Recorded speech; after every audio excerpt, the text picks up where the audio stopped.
there's something I wanted to ask you about. Okay. Do you think the Patriots should take a quarterback at 3? Because you're a guy who does not watch a lot of college football, so I'm wondering what you think about them drafting 3rd and who they should take. And because I have a take on this, but I want to hear yours. First of all, I really appreciate you thinking about me and asking where I stand on this, because it's been dominating. The only 2 things I care about are the Celtics season and what the Patriots are going to do at 3. Well, I have this fear. Have you talked about this on like 6 other podcasts? Because I have not. I great, really haven't great. talked, because I've really gotten into it since the Super Bowl. Okay. And I've been trying to study the 3 guys and trying to figure out where I'm leaning and what I like, and reading all the features, trying to find out what they're like as teammates and leaders and all that shit. And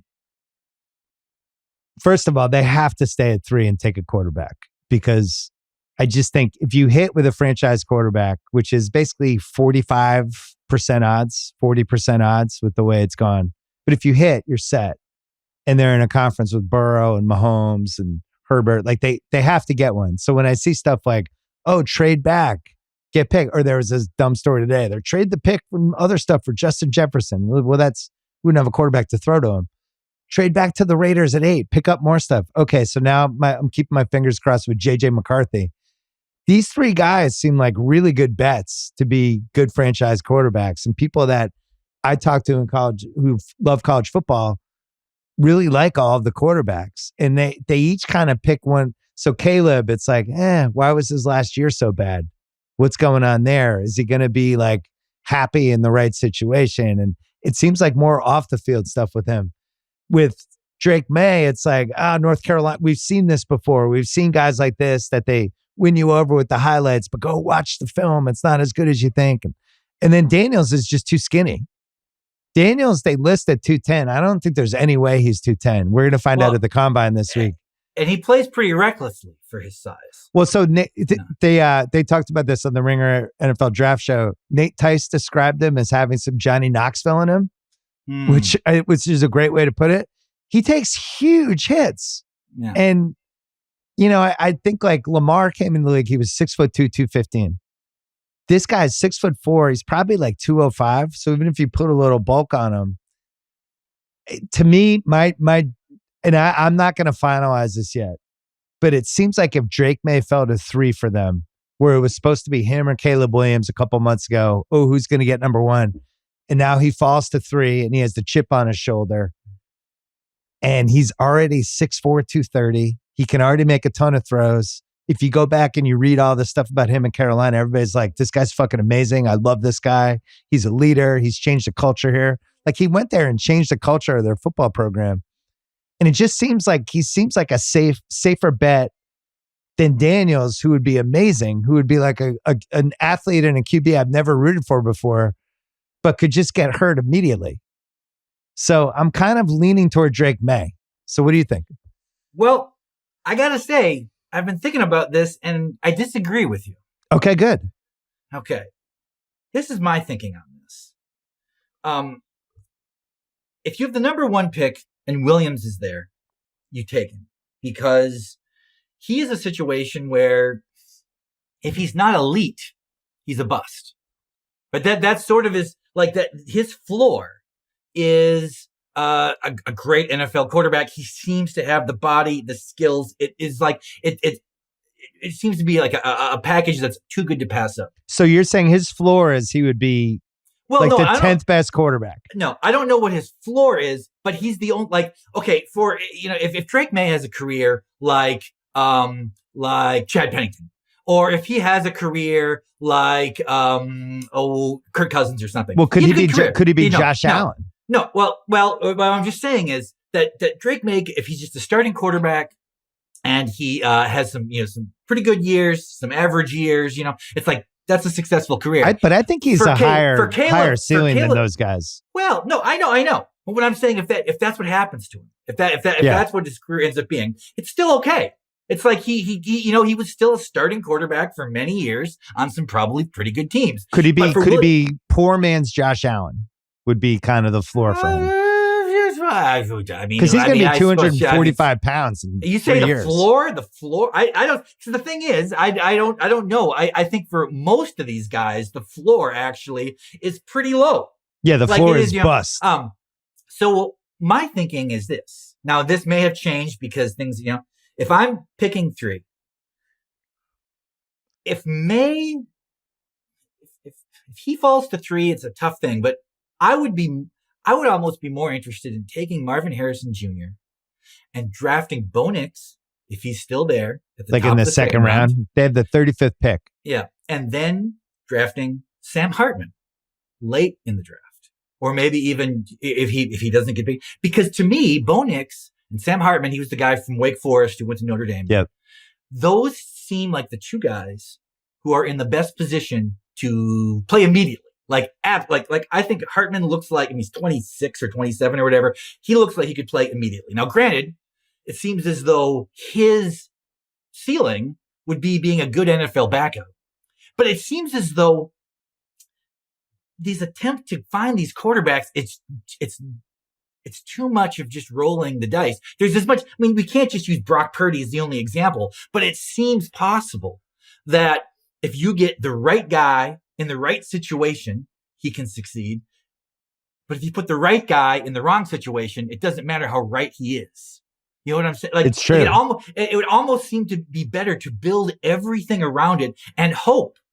I know it sounds kind of like a desperate thing, but kind of hope that somehow a quarterback ends up there over time. Okay, maybe you take a trade pick on like Joe Milton. Okay, he was the guy from Tennessee. He threw an orange 102 yards or an apple 100. He threw some produce 102 yards. Yeah. Right. Okay.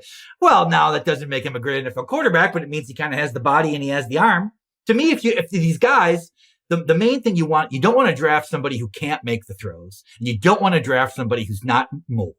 Those are the 2 things. Everything else seems to be very situational. And I don't know if I have enough confidence in any guy, like even Williams. He might not succeed, but it's too good to pass up. You got to do it. But outside of that, I think the idea of, the quarterback's the most important position. So we just got to pick whatever's the best quarterback available. I think that's bad thinking. And I don't think it's working out for people. Bryce Young, do you think Bryce Young is bad, or do you think it's the situation he's in? Because I think it's impossible to tell. Well, he had no weapons, but None. he also seemed really short. Well, that's the thing. Now, watching the games, it was like, man, he can't even throw over the middle at all. Like, he can't see these guys. The question is he just a little too small to be great, or is he just not quite good enough to succeed at that size? But I think the surprise to me was that I thought he would be more athletic, because I knew he was short. Obviously, you read anything about it, but I thought he'd be able to maneuver around and buy himself time. And that's what he couldn't really do. Like, that's what Kyler Murray does, and some of these other, the smaller quarterbacks can move around. That's what Russ Wilson was able to do early on with Seattle. I just think these 3 guys might be better as a threesome than some of the other ones. Okay, this goes back to the whole cluster theory, right? When it's like, it's like the Trey Lance draft where it was Zach Wilson and Trey Lance and Mac Jones, and you go back and you're like, maybe those guys weren't that good. Well, it's hard. It's just, okay, we did a podcast years ago when there was the whole big class of quarterbacks coming out. And I remember which class? Because you and I both liked, on the upside, we both liked Josh Allen. He stood behind you at a Target or something. No, I met him. I met him at the Masters, and he was 6'5" and really charismatic. And we were like, this guy seems cool. That was it. I had no real reason. I thought you saw him in a Target for some reason. But anyways, we were right about that, But then I was also like, Baker Mayfield, they should move him to slot receiver. I remember and then we were like, but we liked Lamar. We thought he was great. But then I remember thinking maybe Josh Rosen will be the best of all of these guys or whatever. It's like, so we're right and wrong. Okay. Yeah. Now, obviously this isn't our job. We're just guys talking, me particularly. I'm just a dude talking. I have no knowledge. It's like, so it seems like drafting a quarterback now, or not even drafting, developing a quarterback, having a quarterback, who's successful. It's not even too difficult. It's kind of impossible to look at these guys in college and actually know who's going to succeed. Look at the Browns last year. The Browns did pretty good just shuffling through quarterbacks because they built all around him. Right? They had the running game, they had defense and all stuff. Like San Francisco has done this, right? That this idea that we need to start with the quarterback. I think that's just a way to fuck these guys up. Particularly with this idea with the way contracts are set up now, and you have to succeed when your guy's on a rookie contract or whatever. They need to change how that is structured, because what they're really doing is just damaging these guys, and it's like, so. Well, in CJ some Stroud, cases, because you could argue CJ Stroud, which to me, CJ Stroud is why this is so fucking hard, because everybody stared at that all spring and it went back and forth. And there was some test that he took that he got a low score on and people got scared about that. Yes. And then it was like, Ohio State, is he a system guy? I remember saying, and every other guy from Ohio State underperformed. Right. Every other quarterback. So people are like, no way. Yes. Yeah. And then immediately you could tell. I remember Sal and I were talking about it the first 2 weeks of the Sunday pods. We were like, CJ Stroud's good. Like, this is a wrap. This guy has it. You could see it. And that's part of this where it's weird that we don't know. And then when they go out and they start playing, you kind of immediately know. But okay, because of this, I think because he succeeded in this way that was very unexpected, it actually makes people like, well, we want to draft a quarterback then. We got to draft one of these guys. You have to. To me, it's the opposite. The fact that the guy who clearly was the best from that class did not seem that way when he was coming out of college, that no one, now I'm sure there's somebody out there who was like, I had him number one on my board, but for the most part, that was not the case. Okay. Yeah, but flip this the other way. Yeah. Just in the last 6 years, Mahomes, Josh Allen, CJ Stroud, Herbert, Burrow, like Brock Purdy, we've had real guys that can now lead teams that were in the draft. So it's but Purdy was literally the last guy drafted. But, okay, Burrow makes sense. Okay, Lamar, he went 27, 28 to the Ravens. The Pats passed on him twice. Yes, or was it 20? Like, anyways, it was kind of like they're actually sort of all Lamar over, is another one. Yes, they're kind of all over the board, right? So. But not really, because we've had 7 in the last 6 years that are now franchise guys. I know, but look where but like we said, Purdy was the last guy drafted. It was like there was it wasn't it would be one thing if for the last years the number one pick every time succeeded. Okay, that hasn't been the case. Well, I mean, like Mahomes was the 14th pick? Am I right about that? Yeah, somewhere in there. Okay, maybe because 17th.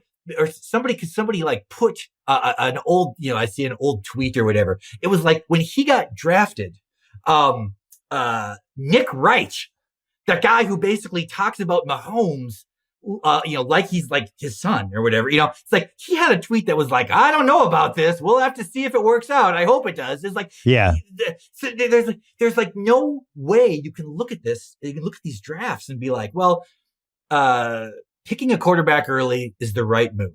It doesn't seem like that's true to me. So it almost seems better to maybe draft multiple quarterbacks later. Like that. Well, you could do that. That could be a strategy. Yeah, you take like 4th, 5th, 6th, 7th round. You just take 4 quarterbacks. I don't know if you want to use all of those three, but like you could get a guy. If you take let's say Bo Nix. Now some people think, I heard somebody saying they think he might actually go to Denver at 15, which is real early. But like, let's say he goes at the front of the second round, kind of like the way like Drew Brees did or whatever. So you take him in the second round. You take Hartman late.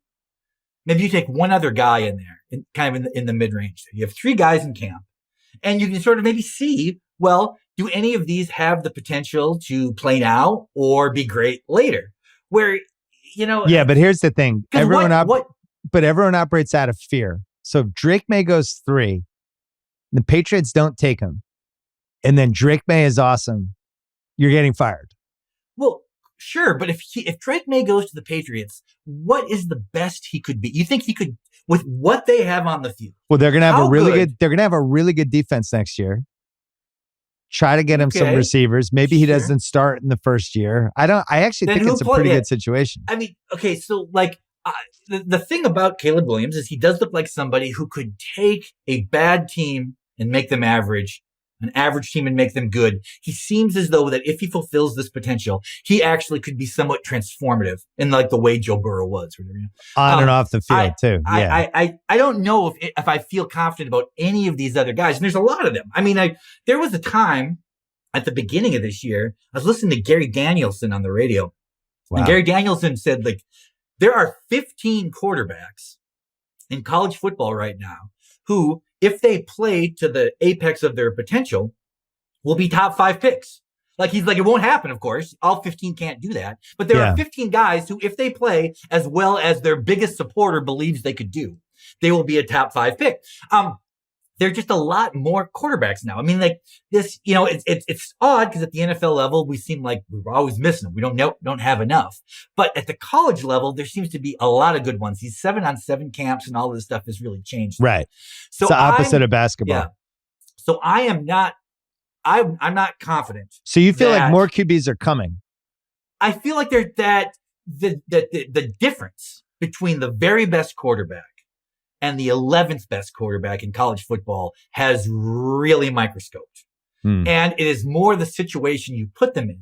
So I wouldn't feel confident being like, well, I'm going to use this draft capital on a quarterback who's just kind of at the top of the draft, who doesn't seem necessarily much more secure than a quarterback who might be the 7th quarterback picked. Well, you know what? So there's 2 things with this draft being in the spot the Pats are in.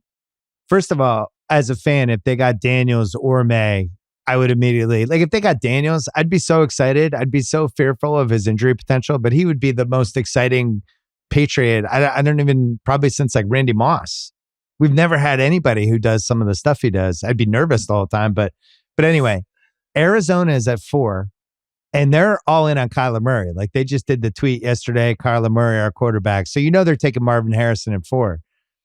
And it would seem like the move for the Patriots would be to pretend they're taking Marvin Harrison at 3 and then try to flip with the cards and get a little something. And now you're at 4. And now if you decide to do the Klosterman plan, now you're at 4. I got an asset from Arizona. I still am going to get the last of the quarterbacks at 4.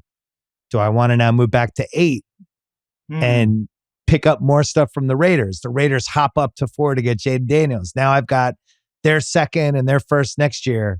And then I'm at 8. And then maybe I take the best receiver there and I take Bo Nix. Like I've talked about all these scenarios with all my Pats fans friends, but just fundamentally, like I don't know how they pass on May or Daniels. They probably it's so won't. hard for me to wrap my head around that. I'm just saying I would.